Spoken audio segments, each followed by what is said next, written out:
तेजस्विनावधीतमस्तु मा विद्विषावहै. I was fortunate to grow up in a big family, and actually most of the family members were devoted to Osho. And Osho apparently gave a lot of significance to music on the path of spirituality. So as many people know, a lot of his meditations include very effective and powerful music to support the process of meditation. So my grandfather used to run this Osho meditation center. I was barely 7-8 years old. So every month we would have a kirtan. So it was like an event happening every month for the 7-8 years of my life when I was growing up there. So every month there was a kirtan, and my mother and some other people would get together and start the kirtan. And that time I still hadn't started my formal music training in tabla, but I used to play dholak. So I used to join in the kirtan. So before I knew anything, kirtan already came in my life. And of course, not only that, but as you grow up in India, you are willingly or unwillingly, you are always surrounded by this atmosphere of bhakti.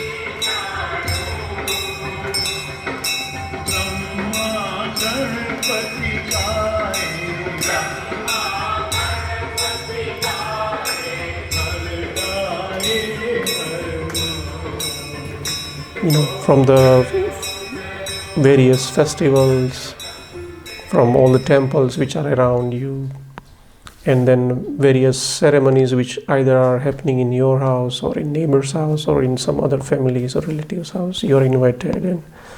So it is almost impossible to stay away from it. Of course, from my side there was no resistance. Naturally there was a love for music. So it was perfect to be in that atmosphere, to grow in that atmosphere. And of course, when the musical training started, at some point, although my primary training was in tabla, and as some people may know, that tabla does not involve much of the melody music, the learning of tabla, although tabla is always accompanying all sorts of melody music, whether it is classical music or devotional music or ghazals or Sufi, you name it. But at some point while the training of tabla was continuing, there was this intense need to dive into the world of emotions, which will come through the melody, through the ragas, through the bhav.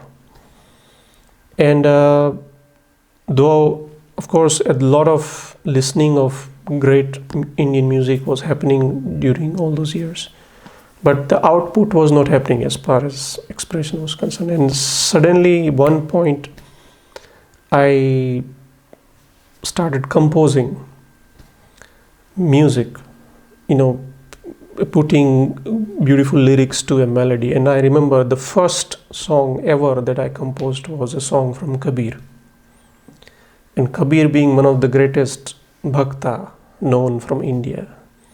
So it was quite a coincidence that basically, knowingly, unknowingly, the journey of composing also started with one of the finest, bhakta from India. So that's how the whole, and it's an ongoing journey, and it's been very fortunate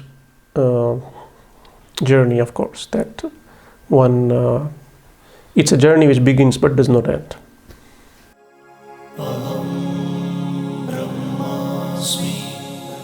one has to first understand what is the main essence of bhakti or bhakti yoga, right?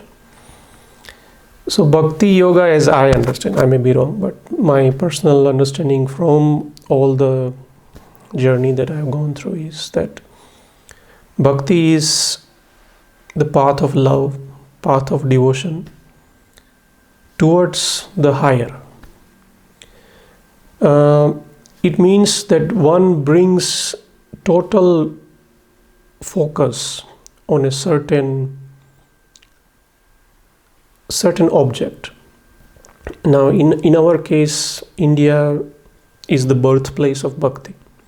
So we have so many deities.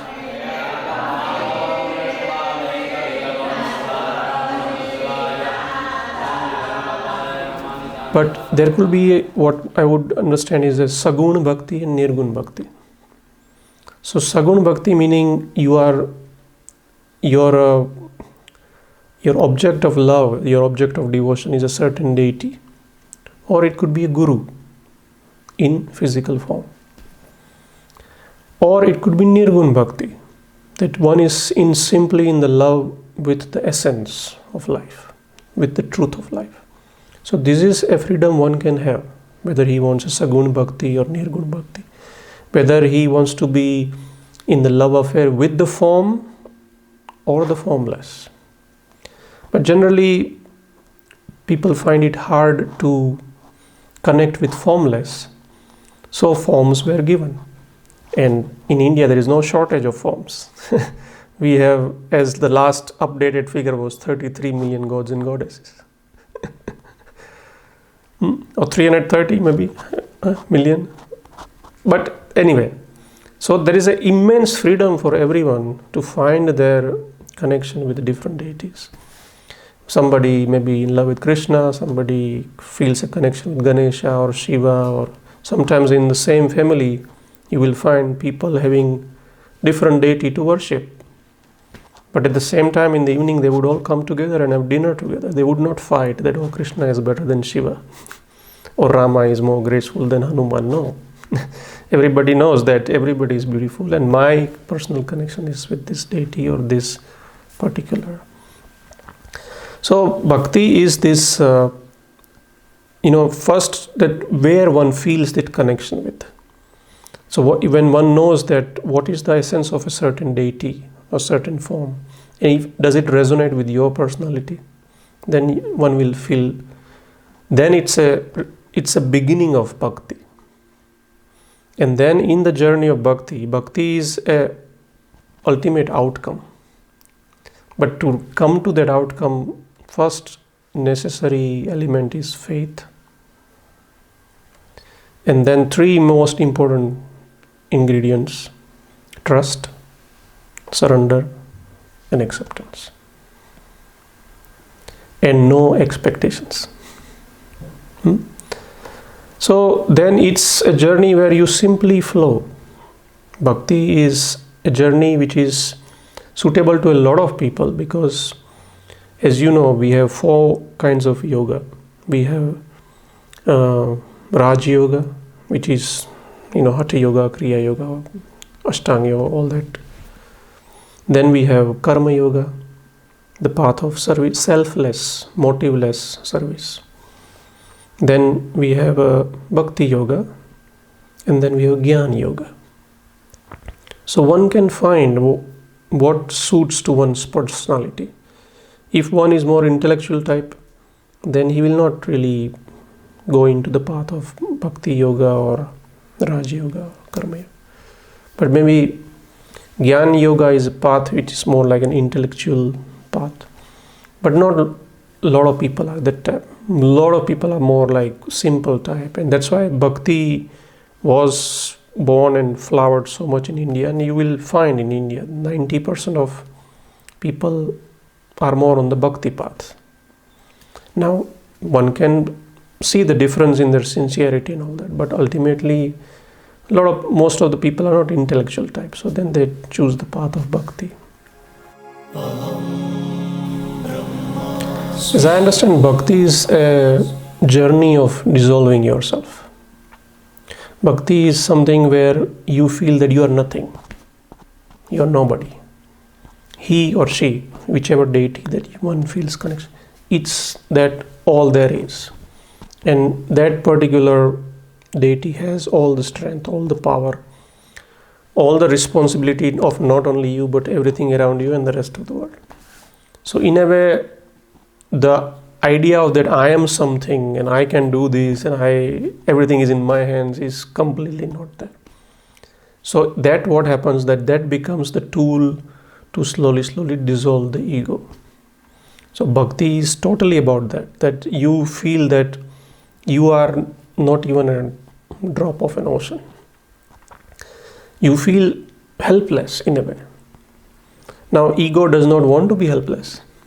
Ego wants to be in control. Ego wants to be in power. Ego wants to feel that, I can do this, I can do that. But real bhakta always will feel, that doesn't mean he will stop doing everything.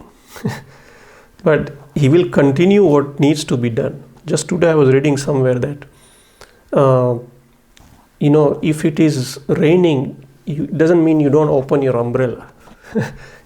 Whatever you can do, you do it. But you don't complain that why it is raining. If it is sunny, it doesn't mean you don't go under a tree for a shade. But if nature really wants, the higher power wants really something, the storm will blow you away, or the flood will, so then what you can do, you surrender, you accept, you trust that whatever is going to happen is for good. So even Krishna in Bhagavad Gita said that you are not the doer. Ego wants to be the doer. And a real person who is on the path of bhakti will know that, no, I am not the doer, everything is happening. So that doesn't mean you stop doing what you need to do, but then you leave the result in his hands. That is bhakti. You surrender, you accept, you trust that whatever will happen will be for good. Whatever has happened is for good. Whatever will happen will be also good. In simple words, this is bhakti. Yeah. There is no really huge books and philosophy. I mean, of course, bhakti being a tradition in India, we have a lot of, I think as you being Indian, when it comes to bhakti, we have just beautiful stories of references. Stories of Kabir, stories of Ramakrishna, story of Guru Nanak, story of Sudama. All these are references of Narsi Mehta.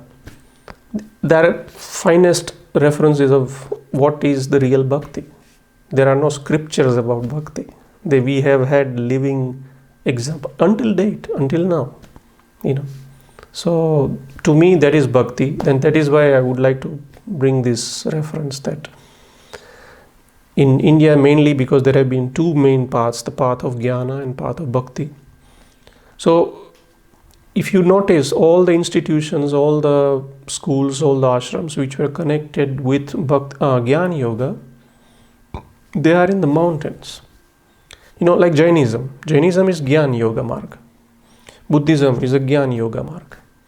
So Jnana Yoga requires a certain persistence, certain strength, certain willpower. And that kind of energy is supported in the mountains. That's why all these paths and their institutions are in the mountains, because mountains support that kind of energy. All the ashrams, all the institutions, all the places of bhakti are on the river. Why? Because river represents flow. River represents surrender. River represents let go. That you just flow doesn't matter whether it's going to meet the ocean, which course it's going to take, maybe at some point it disappears. You just flow. We have beautiful example of Siddhartha, Hermann Hesse. The whole learning happened just by being at the river. So this is bhakti. Yeah. As I understand, faith is very important, but it cannot be imposed. So either you have it, or you don't have it, or it develops over the time. And if that's not happening, that means one is not destined to be on path of bhakti, which is okay. Then if still somebody wants to be on the path of yoga, I'm talking yoga. Yoga does not mean asana. You said practicing yoga, basically people are practicing asana. And asana is only one dimension of yoga. So let's clear that air. That when people say, I'm practicing yoga, no, please. You are practicing asana. And that's great. One needs to practice that. So if one feels that emotional connection with Sagun or Nirgun, then yes, you are meant for Bhakti Yoga. But if you are intending to go deeper, faith is a necessary ingredient. Every path has certain kind of requirements. Like Raj Yoga needs certain commitment, certain sincerity, certain persistence, certain, continuity in your practice. And that's why we have Pratyahar, Dharana, all this. And even in the first Yam Niyam, we have 5 Yams, 5 Niyams. So if one is of that type, one goes for Raj Yoga. If one has this capacity of naturally having the faith, a quality of trust, patience, surrender, then one goes in that. Maybe one feels, no, I am more of a Karma Yoga, selfless service. Then you do that silently, not putting post on Facebook that I did this seva the other day. No, then it's not seva. Seva is done silently. So then it's Karma Yoga. Or Gyan Yoga, if one is, self-inquiry, who am I? That is one example of Gyan Yoga. If one has that kind of mind, then. But yes, if faith is necessary, and the other things, there is a chance that it develops slowly. The feeling of trust, the feeling of surrender. These are slowly the consequences of being on the path. Okay. The end point is bhakti. And as you know, as we have all heard from wise people, is that no matter which path one takes, bhakti, gyan, raj, karma, the ultimate point is the same. So even if somebody went through the path of jnana, the ultimate point is bhakti. If somebody went from bhakti, the ultimate point is gyan, that everything is one. Somebody who went from Gyan Marg, the path of Gyan, at that point he'll be in total bhakti of the divine. So it doesn't matter which path, the ultimate point is the same. So one has to simply be honest with one's own personality. But once you go on this path, yes, then there is certain ingredients required. And also a certain intelligence is also required. Like when we say trust. So when we say we are not the doer, this is one of the prime element of the bhakti, the wisdom of bhakti. So the intelligence will see that yes, I am actually not the doer. What am I really doing? Everything is happening by itself. Even, see, like I'm talking to you, you told me that you got this idea in the meditation. Did you do it? No, it came. It happened. We are simply being medium. So suddenly you got this idea, okay, I should contact Manish. And now it's all of is happening. After this, what will happen? Who knows? But whatever will happen, will happen. So where is the doer? So this intelligence helps on the path of bhakti. So a bhakta has to be also a little intelligent also. Otherwise he is a blind bhakta. A bhakta, if he is just ritually worshipping and no. So even when I spent 25 years with my spiritual teacher, Gurudev. And he used to always tell continuously that a bhakta should be one of the best intelligent bhakta, meaning jnani. And a jnani should be like the uttermost bhakta. And in this century, we have had examples, and if many people know this being that I'm going to talk about, Nisargadatta Maharaj. Now he was basically a jnani. He was on the path of wisdom, and all his teachings is conveying the Gyan Marg, Advaita. He is like one of the giants of Advaita Vedanta. But only people who were in touch with him, or people who know the backside of the books, everybody knows that he was the ultimate bhakta. In his house, he had a very little house, and recently me and my wife even were fortunate to visit his house. The whole walls are full of pictures of gods and goddesses. And there are records and eyewitnesses who have said that if they went early to listen to his talks, Maharaj would be worshipping each and every deity, bringing the lamp, feeding them, sometimes even giving them a little bath. And so one time there is a story that one of Maharaj's student was there looking at Maharaj and thinking like, this man is Jnani. Why is he doing all this? Because he says that, formless and, consciousness. He talks all the language of Gyan Marg. And the story says that he even didn't say it, but Maharaj suddenly looked at him and he said, you think I'm just wasting my time? If you don't feel that these people are alive, then nothing is going to happen. Where that comes from? Faith. So that is bhakti, you see. And this guy was a Jnani, but he was an ultimate bhakta. So at that point, there is no difference between a Jnani and a bhakta. Second thing you asked, that how can one experience that bhakti? So yes, that connection starts developing when one starts having this deeper connection with a certain deity, and then you read stories about this particular person, how she or he was gracious and how he helped the devotees. And so then a certain trust, certain faith, certain connection starts building. And then of course, if one has a chance to be in an atmosphere of the kirtan, or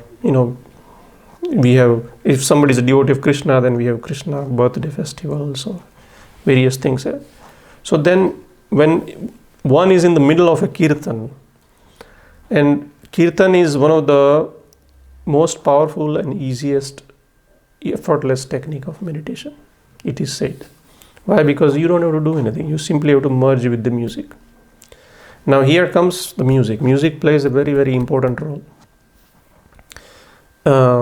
Because music is a very potential tool to take anybody into the state of dissolving or in the state of meditation, but the right kind of music. So bhakti music in India, we have an amazing history of bhakti music. Down the eras, even thousands of years ago, when music was only and only played in temples, was music of bhakti, because whether it was classical music or devotional music, the music was always offered to the deity which was in the temple. The listeners and everything was a byproduct. The artist was never focused that, okay, how many people are going to clap and what are the reviews going to be, what is going the critics are. No. For him, the critic was the deity. Yeah. So that has been the main root of bhakti music. So if one is in that right atmosphere, one will automatically feel a certain quality of dissolving. And that is the potential of bhakti music. Now, bhakti music is not supposed to be entertainment music. You see, here it's very what is somehow being represented in the West is that when I see these so-called kirtan and mantra gatherings, they seem to be more like another entertainment concert where people dance and sing, and sometimes it's almost like a degrading representation of mantras or kirtans or deities. I've heard rendition of Om Gam Ganapataye Nama in hip hop or rap. So then if I don't pay attention to the lyrics, I would think, this is like a club music. So people in the West need to connect with the real essence of bhakti music, which comes from India since thousands of years. And we have some fantastic musicians who have done and are doing some wonderful work. So if one wants to really enhance the element of bhakti, apart from the four elements that we talked, the ingredients that we talked about, the fifth ingredient can be the music. It's not 100% a must, but can play a very powerful role. But Bhakti music from India. Otherwise, one is not really connecting with the real fragrance of India when it comes to Bhakti music. It's fake. I'm sorry, but it's fake. See, Bhakti is, as we said, it is a journey of emotion. Right? So now when we talk about Bhakti music, the Indian music, with the science of ragas, the whole science of raga is the science of emotions, the whole spectrum of emotions. We, in our Indian arts, as you know, we have 9 rasas, Navras, what we call them. And most of the ragas are connected with a certain rasa, certain emotion, it's a difficult word to translate, but certain essence, certain mood, certain fragrance, certain color. So in Bhakti, sometimes we have gratitude, sometimes we have joy, sometimes we have longing, sometimes we have even like helplessness. So how do you enhance these emotions? That's where the ragas come in. So certain ragas have the capacity to enhance the prayer mood, the devotional mood, the surrender mood. Certain ragas have the possibility of longing. Certain ragas have more like this helplessness or some sweet pain. Like, if somebody is in the intense love with divine and still he's not getting that glimpse, then there is this pain, that why this separation, why this, and how do you, so then you choose a certain raga, right? So that's why the science of raga and understanding and learning is very important. It's just not putting some song to 4 chords and start strumming and screaming practically out of your lungs, like Om Namah Shiva. Shiva would run away. Second thing, and this every musician in India without fail will agree, the problem is that in the West, people don't understand this, that when it comes to mantras, first of all, even being a musician, being a musician, I again and again repeat that mantras don't need music. If you sing Om Gam Ganapataye Namaha or Om Namah Shivaya, see, I just sang in one note. That's more than enough. If one is on the mantra yoga path, on the japa yoga, and as you know, the practice of chanting, as long as you pronounce it correctly, even chanting it in one swar, one sur, one note is more than enough. Correct?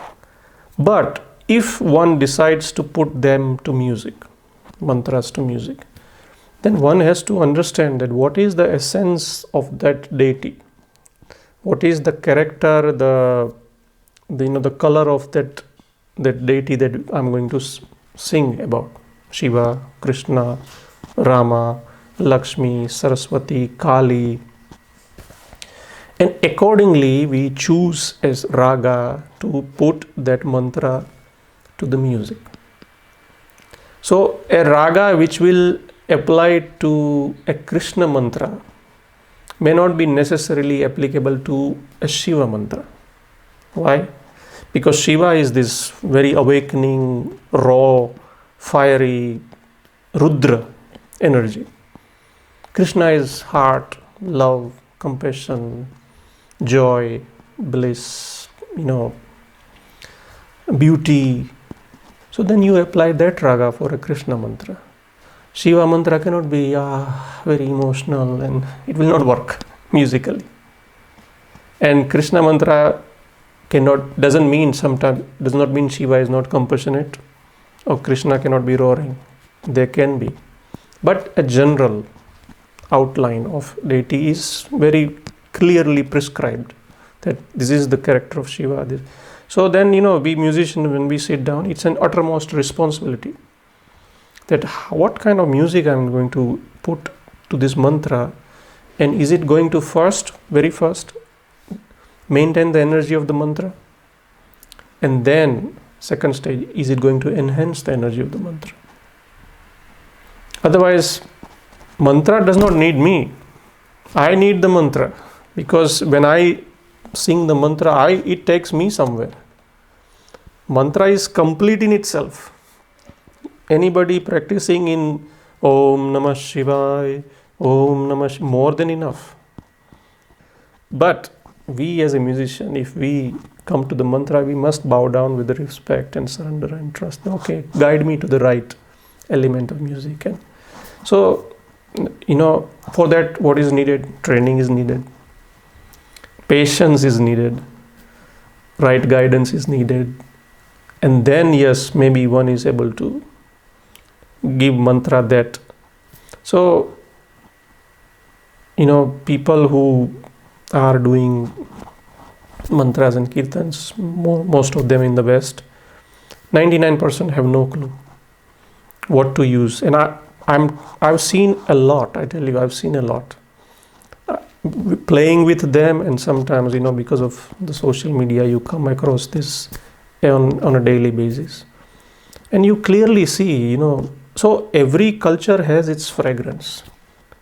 So we must learn to respect that roots, that fragrance. And it's like if I start doing flamenco, like Despacito.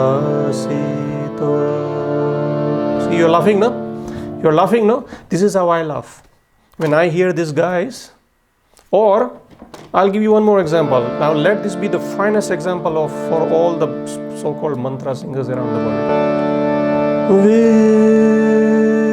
will rock you. We will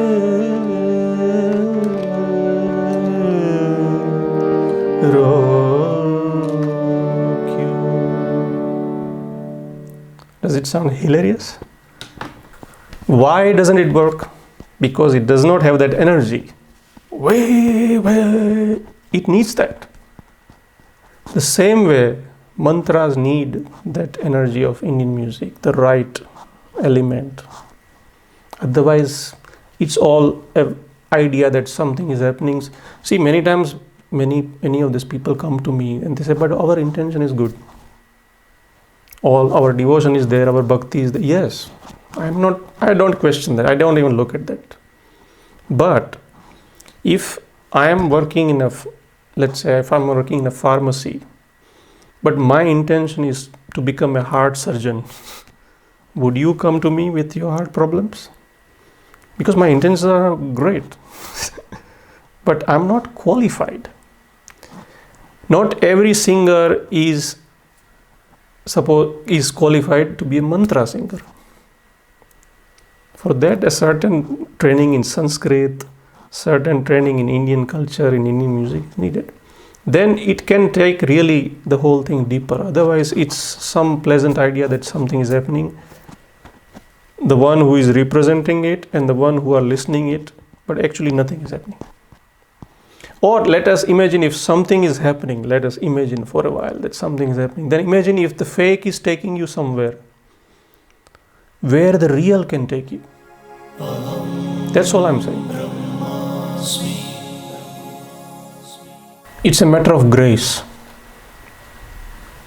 So if one really deserves that, in spite of all the forces working against him or her, he will be connected to that journey of bhakti, journey of emotions.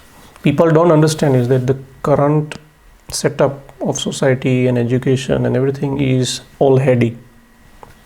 So it's basically creating more and more problems. A man is not supposed to be crying. In bhakti, you cry for no reason. Yeah? So if people are intelligent enough, people will somehow understand that, look, this is a path where one can really express. And then, though emotions can be unconscious, but here in this journey, it can lead to a certain conscious path also. because the emotions are directed to a higher.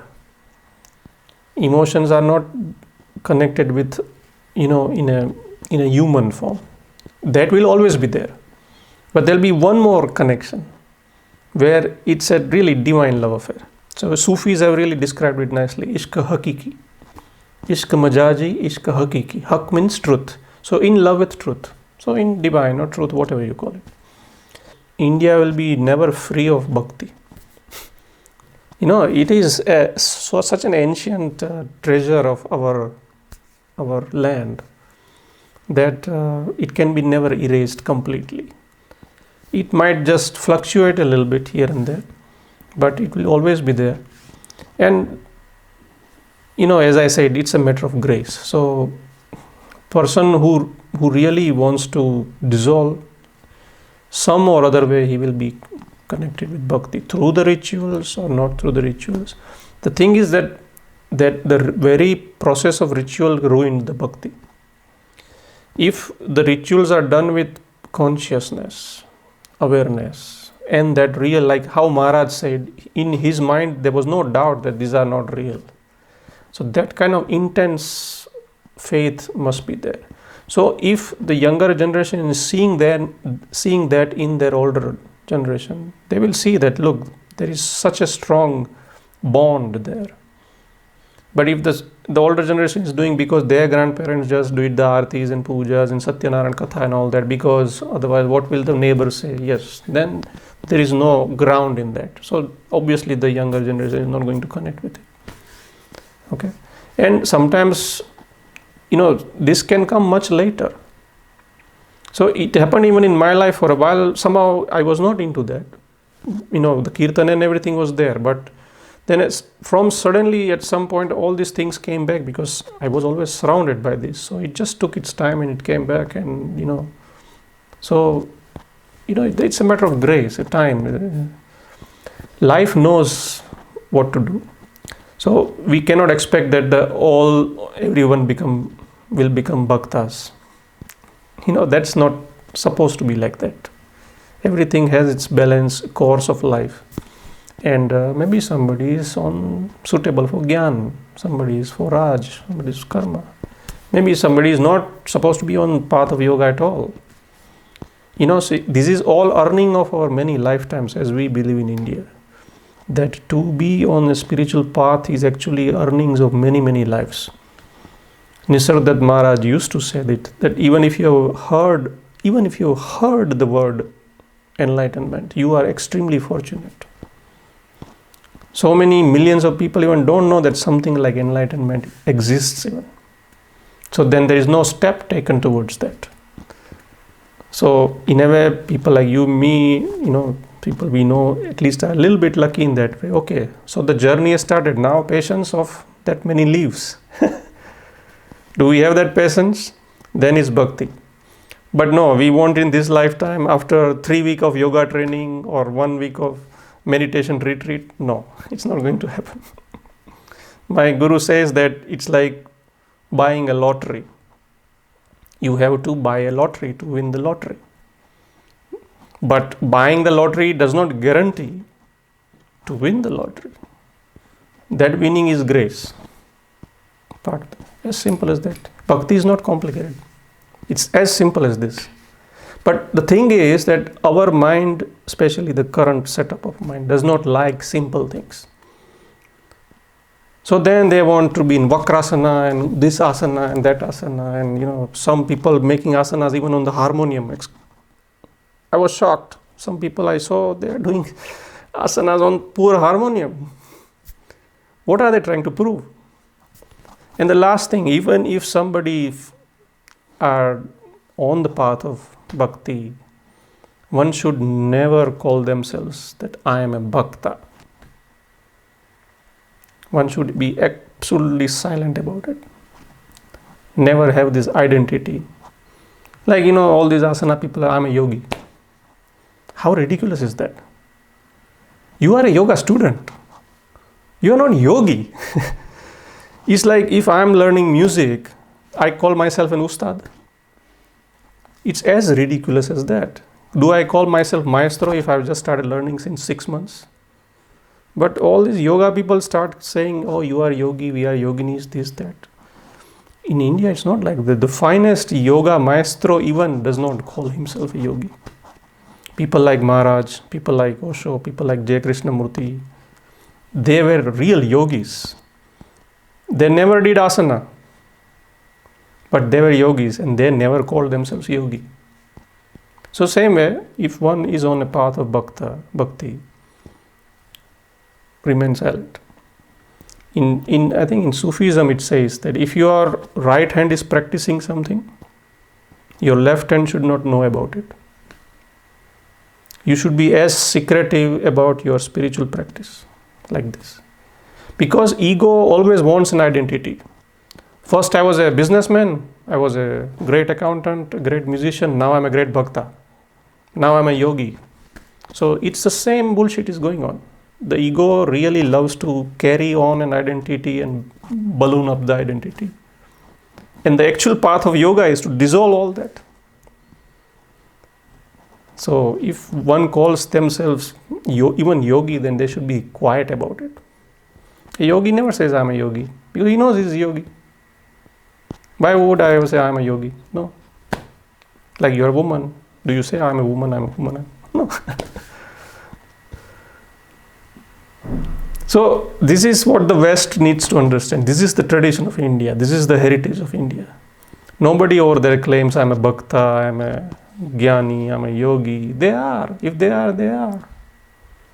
Even if nobody recognizes them, they are a jnani, they are a yogi.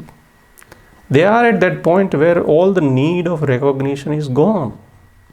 That is being a yogi. And even I think out of this, some will understand, some will think I'm just blabbering. Okay, fine. But, because truth is awakening. Truth is sometimes shattering, shaking. If one wants to remain in sleep, yes, it's your choice. Remain in the dream. But if you want to be awakened, then yes, some shaking is needed. Yeah.